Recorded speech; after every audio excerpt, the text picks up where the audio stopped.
Olá pessoal, tudo bem com vocês? Eu sou Carol Negrin, professora de Biologia de Estratégia Vestibulares e eu estou aqui para a gente fazer a correção da prova do Enem impresso de Biologia, né? Nós tivemos aí a prova de conhecimentos da natureza, de ciências da natureza e matemática. Peguei as questões de Biologia para a gente tratar aqui nessa correção. A gente vai fazer 14 questões, tá? Aqui corrigidinhas, comentadas, para vocês entenderem aí o porquê do gabarito, por que tá certo, por que está errado. Claro que vocês viram que a prova tinha muitas questões interdisciplinares, até porque é de ciências da natureza.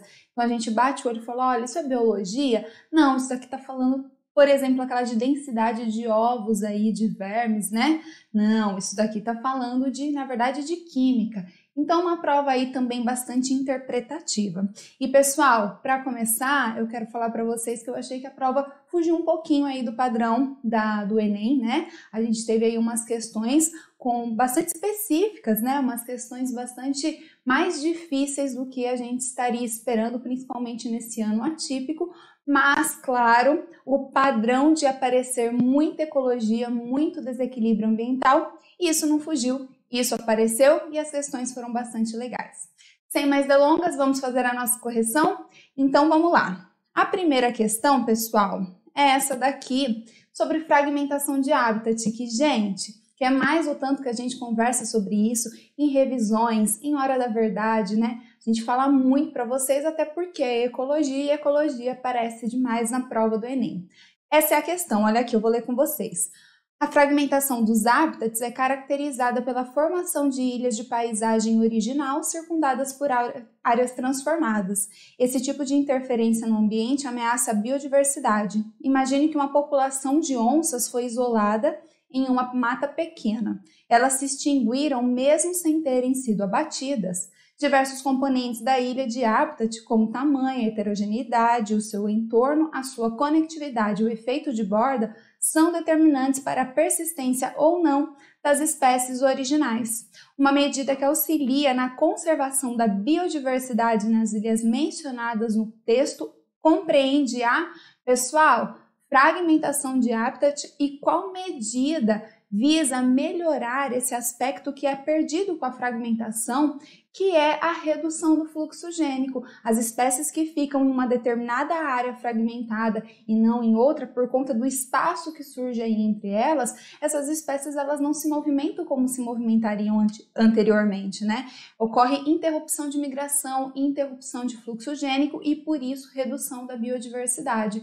O que a gente pode fazer para remediar essa situação? Construir corredores ecológicos, não é mesmo? Construir, então, aquelas porções aí com reflorestamento, aqueles corredores ecológicos mesmo, para permitir a migração das espécies e o restabelecimento da biodiversidade, tá? Então, o nosso gabarito aqui, ó, é a letra C, né?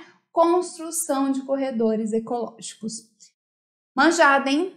A próxima questão, pessoal, é a de número 101. Olha, esqueci de comentar, a gente está fazendo a resolução da prova azul, deixei aqui em destaque para vocês. Então, essa numeração corresponde à prova azul, dê uma olhada e confira com o seu caderno, tá legal? Olha aqui a questão. Uma questão aí muito boa, tranquila, referente aí à evolução, né? Mecanismos evolutivos. Olha aqui, especiação. Uma população, momento A, sofre isolamento em duas subpopulações, momento B, por um fator de isolamento 1. Passado um tempo, essas subpopulações apresentam características fenotípicas e genotípicas que as distinguem. Momento C, representadas na figura pela tonalidade de cor. O posterior desaparecimento do fator de isolamento 1 pode levar no momento D a situações D1 e D2, e é isso que a gente consegue ver aqui, né? Aqui é o momento A, houve a ocorrência aqui de um isolamento, de um fator de isolamento geográfico, né? E aí, momento B, momento C e o momento D é o momento em que a gente tem extinção do fator de isolamento e as diferentes cores do que está sendo representado, né? Situação D1 e situação D2, depois então. Restante, a representação indica que no momento D, na situação Alternativa A, D1, ocorre um novo fator de isolamento geográfico? Não, não ocorre um novo fator de isolamento geográfico. B, D1, existe uma única população distribuída em gradiente. Gente, D1, estamos vendo duas colorações após a extinção do isolamento geográfico, né? Que a gente diz. O que está acontecendo aqui? A gente tem o surgimento de duas espécies com características fenotípicas e genotípicas totalmente diferentes. Então, não existe apenas uma população, existem duas populações. Letra C, D1, ocorrem duas populações separadas por isolamento reprodutivo? Exatamente, a especiação acontece se houver isolamento reprodutivo. Essas duas colorações estão mostrando isso, que foram formadas duas populações, duas espécies a partir das quais a gente tem as populações sendo formadas. Então, o nosso gabarito é a letra C. D2, coexistem duas populações com características fenotípicas distintas? Não, a gente está vendo em D2 o surgimento de uma nova, uma única população com características fenotípicas diferentes daquelas apresentadas lá no início, lá no momento A. E letra E, D2, foram preservadas as mesmas características fenotípicas da população original A? Não, inclusive a gente está vendo aqui essa população em cinza, né? Diferentemente lá do momento A, que elas estão em branco. Olha aqui, olha o que está falando aqui no enunciado, eu vou grifar para vocês. Representadas na figura pelas tonalidades de cor. Olha aqui, características fenotípicas e genotípicas as distinguem representadas na figura pela tonalidade de cor. Então, estamos vendo uma única tonalidade de cor em D2, duas tonalidades de cor em D1. Gabarito, portanto, letra C. A próxima questão é de número 103, tá? Vamos dar uma olhada. Olha aqui o desequilíbrio ambiental de novo. O dióxido de carbono passa para o estado sólido, gelo seco, a menos 78 graus Celsius e retorna ao estado gasoso à temperatura ambiente. O gás é facilmente solubilizado em água, capaz de absorver radiação infravermelha da superfície da Terra e não conduz eletricidade. Ele é utilizado como matéria-prima para a fotossíntese até o limite de saturação. Após a fixação pelos organismos autotróficos, o gás retorna ao ambiente pela respiração aeróbia, fermentação, decomposição ou por resíduos industriais, queima de combustíveis fósseis e queimadas. Apesar da sua importância ecológica, seu excesso causa perturbações no equilíbrio ambiental. Então, estamos falando de dióxido de carbono e das possíveis perturbações que eles podem causar no ambiente, tá? Considerando as propriedades descritas, o aumento atmosférico da substância afetará os organismos aquáticos em razão da, pessoal, excesso de gás carbônico na atmosfera, né? Em relação a organismos aquáticos, a gente lembra em acidificação dos oceanos? A gente pode fazer essa relação?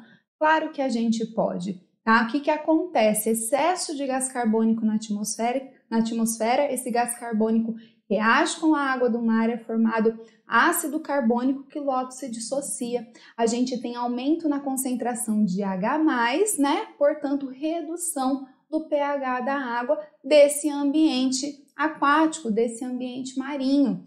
Olhem para as alternativas. A, redução do potencial hidrogeniônico da água. Exatamente, redução do potencial hidrogeniônico, redução do pH.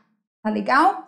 Letra B, restrição da aerobiose pelo excesso de poluentes? Não, né, gente? A gente não tem essa relação sendo estabelecida pelo aumento de gás carbônico na atmosfera por restrição do processo aeróbico, de metabolismo aeróbico. Letra C, diminuição da emissão de oxigênio? Não. Limitação de transferência de energia entre os seres vivos? Não. Letra E, retração dos oceanos pelo congelamento de gás nos polos? Também não, sem relação alguma. Gabarito é a letra A. Questão 104. Grupos de proteção ao meio ambiente conseguem resgatar muitas aves aquáticas vítimas de vazamento de petróleo. Essas aves são lavadas com água e detergente neutro para a retirada completa do óleo de seu corpo e posteriormente são aquecidas, medicadas, desintoxicadas e alimentadas. Mesmo após esses cuidados, o retorno ao ambiente não pode ser imediato, pois elas precisam recuperar a capacidade de flutuação. Para flutuar, essas aves precisam, pessoal, essas aves precisam ter as suas penas impermeabilizadas, tá? Elas devem apresentar uma camada ali de cera que permita que a água não faça com que essas penas pesem e essas aves, portanto, flutuem. Quando é utilizado esse detergente para retirar aí o excesso desse óleo, para retirar o óleo dessas penas, esse detergente também retira a camada que impermeabiliza essas estruturas aí epidérmicas, essas penas. Portanto, vamos dar uma olhada nas alternativas. As aves precisam recuperar o tônus muscular, restaurar a massa corporal, substituir as penas danificadas, restabelecer a capacidade de homeotermia, refazer a camada de cera impermeabilizante das penas. É a nossa letra E, né, pessoal, que é o nosso gabarito. Então, é preciso que seja produzida a cera, essa cera seja espalhada pelas penas e aí sim essa ave vai poder flutuar porque as suas penas estarão impermeabilizadas, tá? Então, o nosso gabarito é a letra E. A nossa próxima questão é a de número 108. E essa questão 108 foi muito capciosa, ela precisava aí de grande atenção para entendê-la, tá? É uma das que eu considero aí mais difíceis da prova. Vamos dar uma olhada? Na indústria farmacêutica, é muito comum o emprego de substâncias de revestimento em medicamentos de uso oral, pois trazem uma série de benefícios, como alteração de sabor em medicamentos que tem o gosto ruim, melhoria da assimilação do composto, entre outras ações. Alguns compostos poliméricos à base do polissacarídeo celulose são utilizados para garantir que o fármaco somente seja liberado quando em contato com soluções aquosas cujo pH se encontre próximo da faixa de neutralidade. Qual é a finalidade do uso desse revestimento à base de celulose? Pessoal, celulose, a gente lembra que nós... Bom, vamos dar uma olhada nas alternativas? Vai ficar mais tranquilo da gente discutir? Então, olha para a alternativa A. Então, está perguntando da finalidade do uso desse revestimento que impede que o fármaco ele seja degradado antes de estar em contato aí com um pH próximo do neutro. Então, qual a finalidade do uso desse revestimento à base de celulose? Letra A. Diminuir a absorção do princípio ativo no intestino. Pessoal, no intestino é que acontece a maior parte da absorção. Tem esse intuito de reduzir o princípio ativo do medicamento? Não, né? Então, gabarito A, incorreto aqui.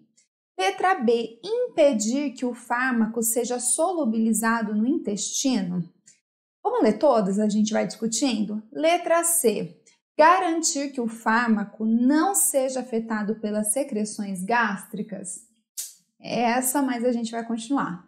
Letra D, permitir a liberação do princípio ativo pela ação das amilases salivares. Como tem aí um pH próximo da neutralidade, em que esse revestimento vai ser degradado, permitindo que o fármaco consiga atuar, né, seja liberado aí, a gente poderia pensar na ação da amilase salivar. Mas, pessoal, nós não conseguimos digerir aí a celulose. A amilase salivar não consegue atuar sobre a celulose, sobre esse carboidrato.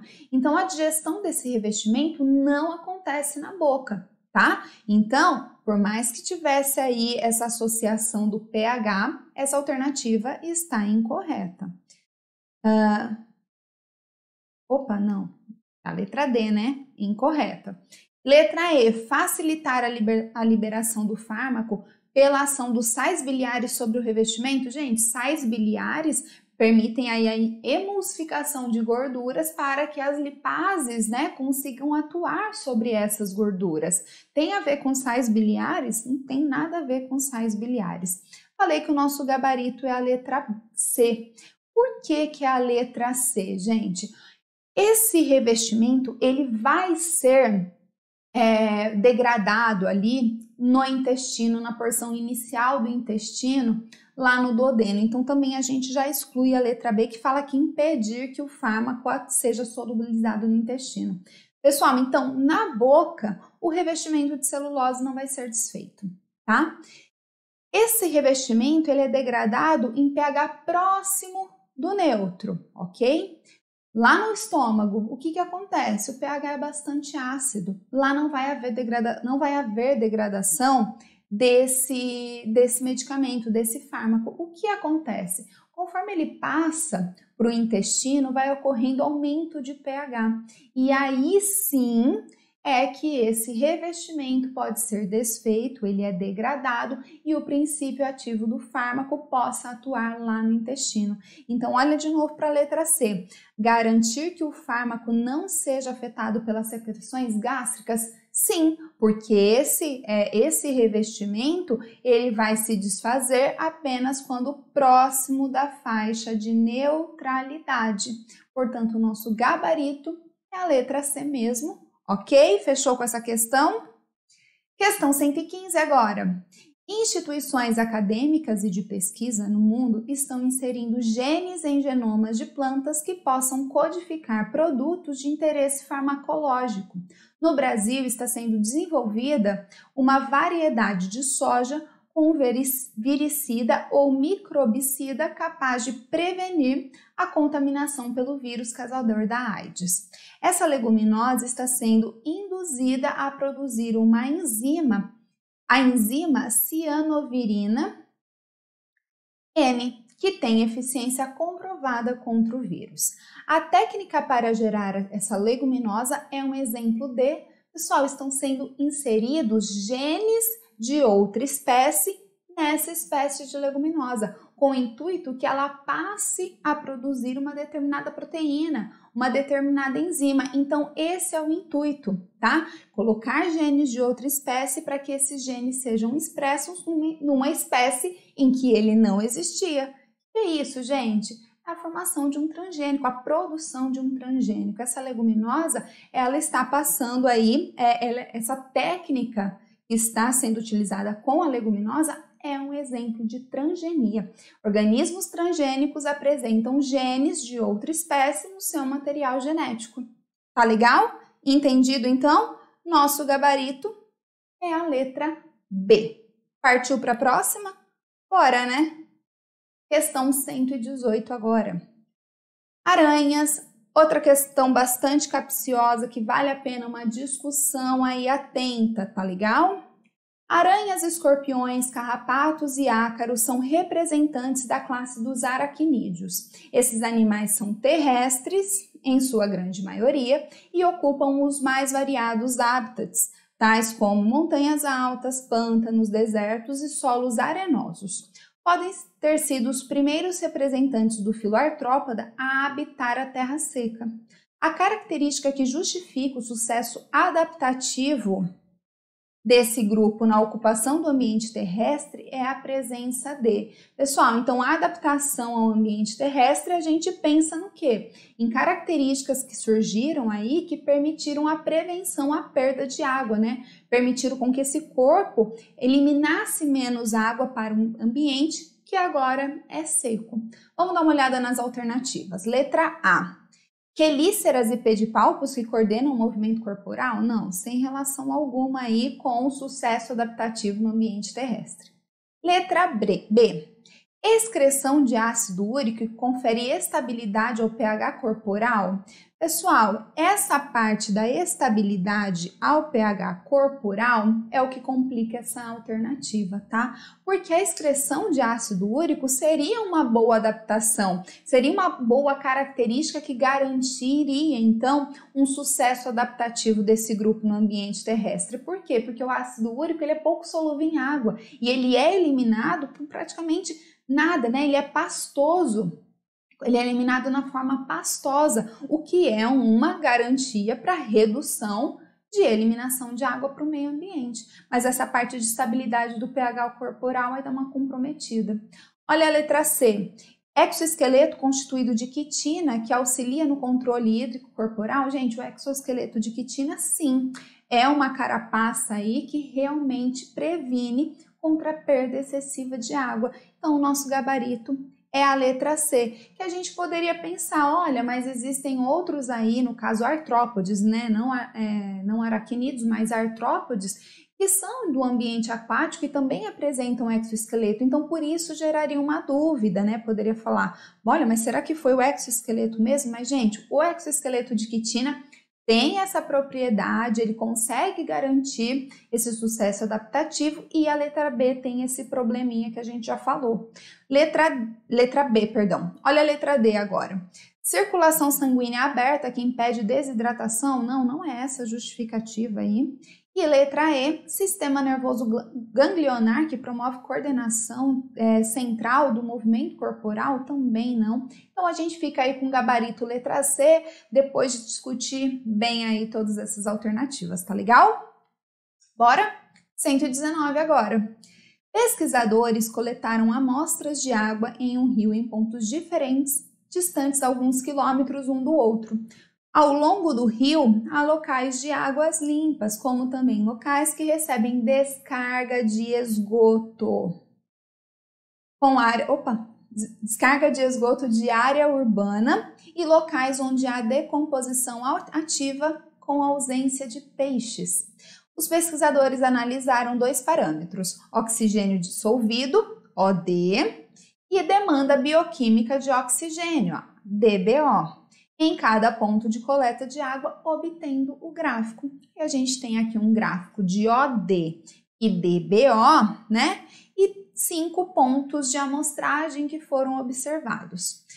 Pessoal, estamos falando aí de decomposição ativa, né? De redução na quantidade, em ausência, né? Aqui no caso de peixes, estamos falando de descarga de esgoto em um ambiente aquático. E geralmente, pessoal, falou em DBO e tendo essas características, a gente lembra do processo de eutrofização, que é um outro ponto aí de ecologia que eu vivo falando para vocês o quanto é importante saber, que o Enem ama. E apareceu aqui na prova, né? Vamos continuar a nossa leitura. O OD é proveniente da atmosfera e da fotossíntese, que ocorre em curso d'água, e sua concentração é função das variáveis físicas, químicas e bioquímicas locais. A DBO é a quantidade de oxigênio consumido por micro-organismos em condições aeróbicas para degradar uma determinada quantidade de matéria orgânica durante um período de tempo, numa temperatura de incubação específica. Qual ponto de amostragem da água do rio está mais próximo ao local em que o rio recebe despejo de esgoto? Pessoal, onde o rio recebe mais despejo de esgoto, a gente vai ter uma maior quantidade de matéria orgânica. Se existe uma maior quantidade de matéria orgânica, o que acontece com a DBO? Com a quantidade aí, olha aqui, com a quantidade de oxigênio consumido pelos micro-organismos decompositores aeróbios. Vai ser muito grande, ali tem muita matéria orgânica, muito micro-organismo para fazer a sua decomposição. O que acontece com a OD, que é a quantidade aí de oxigênio nesse ambiente? É reduzido, né? Porque está sendo muito consumido por conta aí da DBO que a gente conversou. Olhem para o gráfico. Em qual dos pontos 1, 2, 3, 4 ou 5 a gente vai ver uma maior DBO e menor quantidade de oxigênio, ou seja, quais desses pontos serão os mais próximos ao local aí da descarga aí desse esgoto? É no ponto 1, né? Olha aqui o ponto 1. Olha a quantidade de DBO que é a mais alta e a quantidade de OD que está baixa, tá? Então, é aqui na amostra, na região 1, tá bom? Nesse ponto de amostragem 1, e o nosso gabarito é a letra A. Tudo bem? Muito boa essa questão, muito boa a eutrofização. Claro que tinha que cair no Enem, caiu, né? Questão 121, muito boa essa questão também, hein? Em uma aula sobre metabolismo energético, foi apresentado um experimento clássico realizado por Engelmann. Um recipiente contendo bactérias aeróbias e uma alga verde filamentosa foi submetido à iluminação de uma fonte de luz representada pelo microespectro. Após a explicação, um aluno esquematizou na lousa o resultado do referido experimento. Então, a gente tem aqui essa figura, eu vou apontar com o laser para vocês. A gente tem essa figura aqui, ó. Não estou pegando o laser, agora foi. Mostrando o microespectro, né, das luzes, temos aqui vermelho, amarelo, verde, azul, anil e violeta. A gente tem sendo apontada aqui a alga filamentosa, né, que realiza fotossíntese, que absorve luz, né, nesse processo para que sejam produzidas as moléculas orgânicas e oxigênio. E a gente tem aqui nesses pontinhos pretos as bactérias que são aeróbicas, ou seja, bactérias que utilizam o gás oxigênio no seu metabolismo, tá? Para a realização aí dos seus processos vitais. Pessoal, olha aqui, considerando a figura, a faixa do microespectro em que a alga possui maior taxa de realização fotossintética é do. Como é que a gente vai analisar essa figura? A alga, a gente vai ter que olhar para essa figura e encontrar qual é a faixa de luz aí em que há maior concentração de bactérias. Prof, mas está perguntando aqui, ó, em que a alga possui maior realização fotossintética, mas é que aí que está a relação, tá legal? Porque, gente, as bactérias utilizam oxigênio. Esse oxigênio é proveniente da fotossíntese. Então, no espectro em que a gente vai ter maior concentração de bactérias, é aquele espectro em que a absorção de luz está sendo maior e o processo fotossintético, consequentemente, também. Olhando para a figura, onde a gente vê maior concentração aqui, ó, de bactérias, é aqui na faixa do vermelho, né? Em que a gente está vendo essa maior quantidade de pontinhos pretos. Então, pessoal, o nosso gabarito é a letra E. Entenderam? Boa também questão, hein, gente? Boa, boa, boa, boa. Questão 124. Em 2011, uma falha no processo de perfuração realizado por uma empresa petrolífera ocasionou o derramamento de petróleo na bacia hidrográfica de Campos, no Rio de Janeiro. Os impactos decorrentes desse derramamento ocorrem porque os componentes do petróleo reagem com a água do mar e sofrem degradação, gerando compostos com elevada toxicidade? Não reage com a água do mar, não, né? Esses são constituídos aí, o petróleo aí apresenta constituição hidrofóbica, né? Grande quantidade de cadeias de ácidos graxos, de cadeias de hidrocarbonetos, perdão. Letra B. Acidificam o meio promovendo o desgaste das conchas calcárias de moluscos e a morte de corais? Não, isso não tem relação aí, ó, com o derramamento de petróleo, né? E sim com o aumento da quantidade de gás carbônico na atmosfera. Letra C. Dissolvem-se na água? Não dissolvem-se na água coisa nenhuma. Letra D. Tem caráter hidrofóbico e baixa densidade, impedindo as trocas gasosas entre o meio aquático e a atmosfera? Exatamente, esse petróleo vai formar aí, ó, uma camada superficial sobre a água, impedindo então essas trocas gasosas, inclusive que os raios luminosos penetrem aí, prejudicando até a atividade fotossintética aí realizada pelas algas, cianobactérias, ok? Então o gabarito é a letra D. Olha aí. Tem cadeia pequena e elevada volatilidade? Não, cadeias muito grandes de hidrocarbonetos, incorreta também, ok? Essa questão bastante relacionada aí com física, né? Com física não, com química, ok? Chegamos na questão de número 125, que ó, foi a que deu mais dor de cabeça aí para vocês, eu tenho certeza. Tá? Nós, professores, a gente resolveu, professores de Biologia de Estratégia, essa questão, chegamos à alternativa e falamos assim, que questão para estar na prova do Enem, fugiu do padrão, hein? Fugiu bastante do padrão, vamos dar uma olhada? Uma população encontra-se em equilíbrio genético quanto ao sistema ABO, em que 25% dos indivíduos pertencem ao grupo O e 16% ao grupo A homozigotos. Considerando que P é igual à frequência de IA, Q é igual à frequência de IB e R é igual à frequência de Izinho, espera se encontrar e a gente tem essa tabela aqui, ó. Grupo A, genótipos, né? IA ou IAIzinho, frequências P ao quadrado mais 2PR. B, grupo B, genótipos IB ou IBIzinho, né? Frequências Q ao quadrado mais 2QR.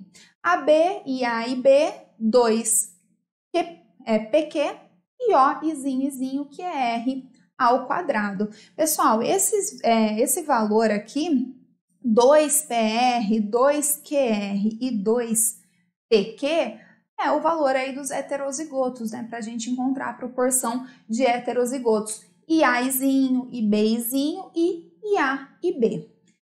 Bom, quais são os valores que nós temos? Vamos olhar aqui. Nós temos que P ao quadrado é igual a 25% ou igual a 0,25, né? Valor aí de a frequência valor aí para homozigotos do grupo A.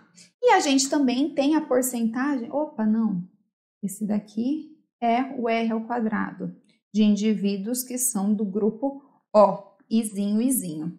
E são do grupo A, que é o P ao quadrado, é igual a 16% ou 0,16, que é IA e A. Tá legal? Bom, qual é o valor de P e o valor de R, a gente olhando aqui? Valor de P vai ser igual a 0,4, tá? A ISA aí. E o valor de R vai ser igual a 0,5. Tudo bem? Bom, descobrimos isso. Olha o restante da questão. A porcentagem de doadores compatíveis para alguém do grupo B nessa população deve ser D. Pessoal, quem é compatível com pessoas do grupo B? Também pessoas do grupo B, além de pessoas do grupo O. Pessoas com sangue B e com sangue O podem doar sangue para uma pessoa que tenha sangue B. Qual que é, então, o valor que a gente precisa achar aqui? Vou escrever aqui para vocês. O valor que a gente precisa encontrar,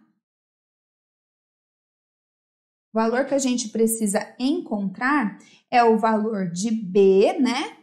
Que é Q ao quadrado mais 2QR mais R ao quadrado. Os valores de B mais quem é de O. Tá legal? A gente precisa achar o valor de Q aqui. Pessoal, P mais Q mais R é igual a 1. P mais R dá 0,9. Então, o valor de Q, ainda tá aparecendo ali, tá? O valor de Q é 0,1, tá bom? Então, P é 0,4, R é 0,5, então o valor de Q é de 0,1. A gente insere isso ali na nossa fórmula. Tudo bem? Aqui nesse Q ao quadrado, mais 2QR, mais R ao quadrado. A gente tem o quê, pessoal? Q ao quadrado, vou escrever aqui de novo, tá? Q ao quadrado mais 2QR mais R ao quadrado, tá? Q ao quadrado dá 0,01, que é 0,1 ao quadrado. 2QR é 2 vezes 0,1 vezes 0,5. E R ao quadrado é 0,25. Bom, 0,01 mais 0,1 mais 0,25, que é igual a 0,36 ou 36%. Tá legal? Então, o nosso gabarito é a letra D. Ufa, prof! Ufa, essa questão aí foi bem fora do padrão mesmo, equilíbrio de Hardt-Weinberg, muito boa mesmo, não esperávamos, mas é muito boa. Questão 127 agora. Plantas pioneiras são as que iniciam o processo natural de cicatrização de uma área desprovida de vegetação. Em geral, têm pequeno porte e crescem muito rápido, desenvolvem-se a pleno sol e são pouco exigentes quanto às condições de solo. Canso de falar isso para vocês, hein? Produzem grande quantidade de sementes e possuem ciclo de vida curto.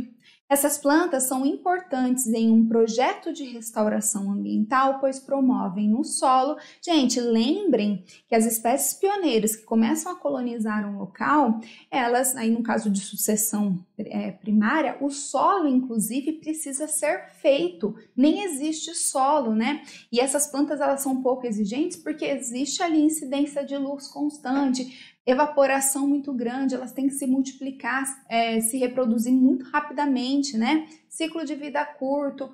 Bom, pessoal, olhem para as alternativas. Vou ler de novo. Essas plantas são importantes em um projeto de restauração ambiental, pois promovem no solo aumento da incidência da luz solar? Não, vai reduzindo, né? A gente vai ter uma cobertura vegetal ali. Então, errada. Diminuição da absorção de água? Não, a gente está tendo agora a vegetação, por mais que seja aí de espécies pioneiras.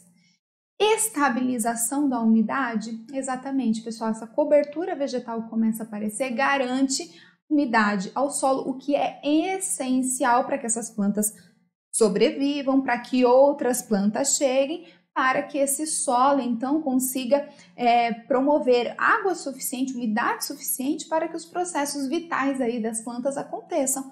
Então, o nosso gabarito é a letra C. Letra D, elevação da temperatura? Não, vai reduzindo a temperatura, né? Liberação de oxigênio? Sem relação alguma também. Gabarito C. Questão 129. Em uma pesquisa, estão sendo testados 5 quimioterápicos quanto à sua capacidade antitumoral.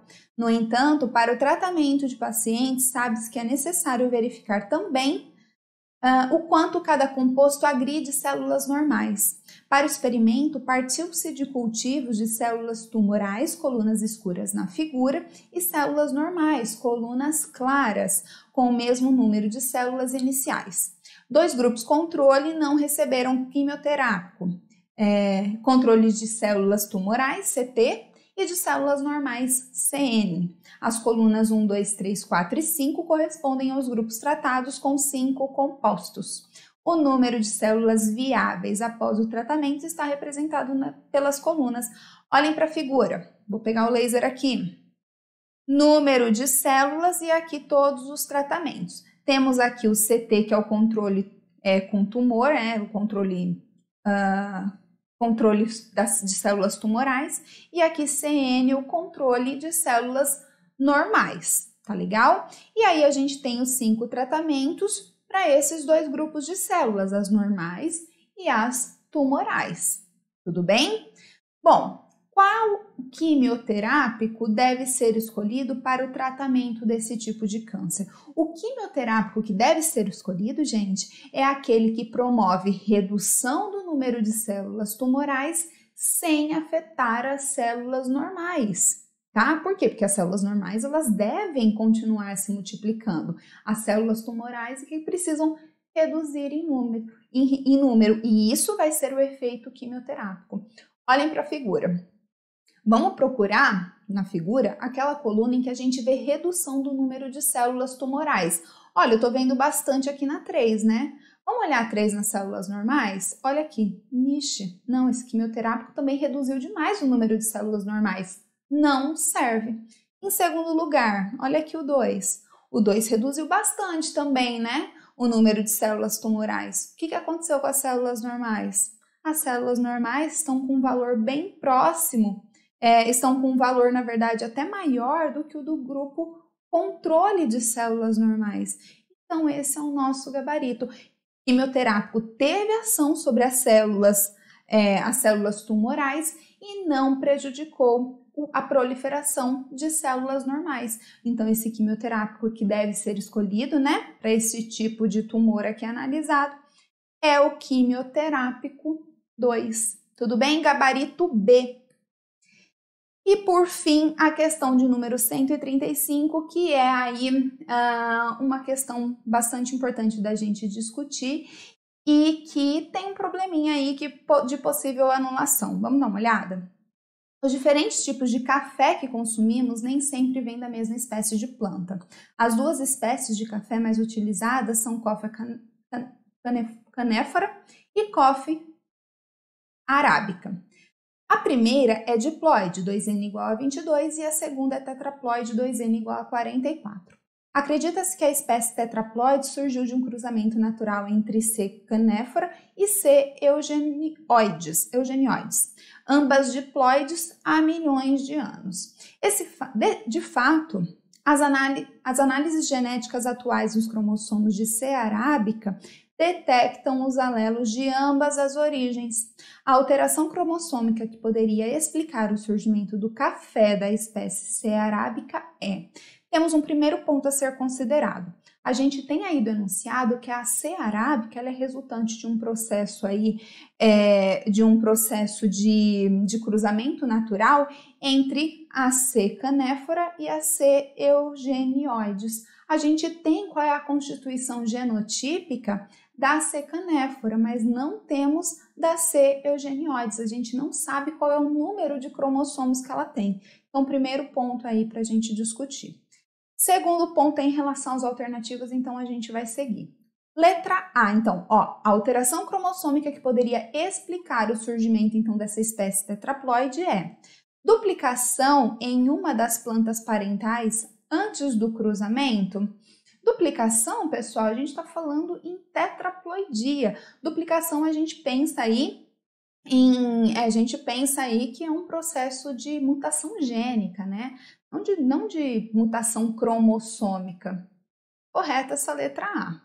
Letra B, inversão durante a meiose gamética. Gente, estamos falando de plantas. Meiose gamética? Não, além de que não é inversão, né?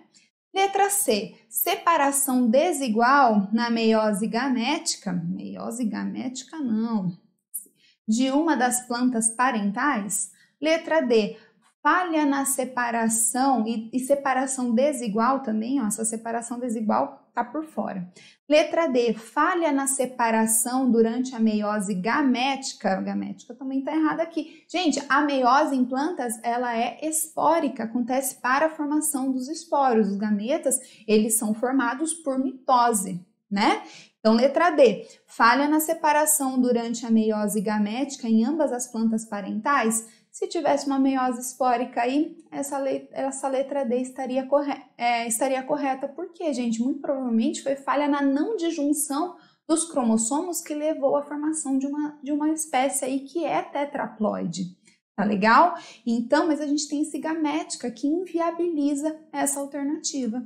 E letra E, deleções durante as primeiras mitoses zigóticas na planta descendente? Não, deleções também não. Deleções a gente lembra de novo, não de mutação cromossômica, mas sim de mutação gênica. Errada também a letra E.